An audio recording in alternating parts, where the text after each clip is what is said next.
প্ৰথমতে জয় জুবিনদা। মই তাপস বৈশ্য আৰু মোৰ ঘৰ কদমতলা বাস্কা বিটিএডি অসম। লগতে মই দাদাৰ কাৰণে অল অসম পদযাত্ৰা কৰি আছোঁ। এই জাৰ্ণিটো আৰম্ভ কৰিছিলোঁ মই সুদূৰ তামোলপুৰৰ পৰা, য'ত নেকি দাদাই মেট্ৰিক পাছ কৰিছিল। আৰু মই আহি আজি 37 নম্বৰ দিনত মই চেপন পালোঁ। আৰু ইয়াৰ পৰা মই লাষ্ট একদম ধলাশদিয়ালৈকে যাম।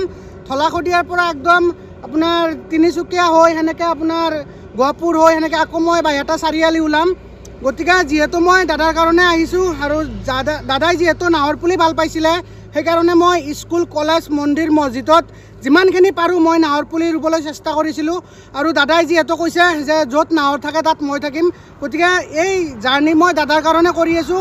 অল অসম পদযাত্ৰা লগতে নাহৰ পুলিও ৰোপণ কৰি আছোঁ, স্কুল, কলেজ, মন্দিৰ, মছজিদ। ভগৱানৰ ওচৰত প্ৰাৰ্থনা কৰোঁ যাতে দুখীয়ে অতি সোনকালে শাস্তি পাওক আৰু দাদাই যাতে অতি সোনকালে ন্যায় পাওক, সেইটোৱে মই ভগৱানৰ ওচৰত প্ৰাৰ্থনা কৰোঁ।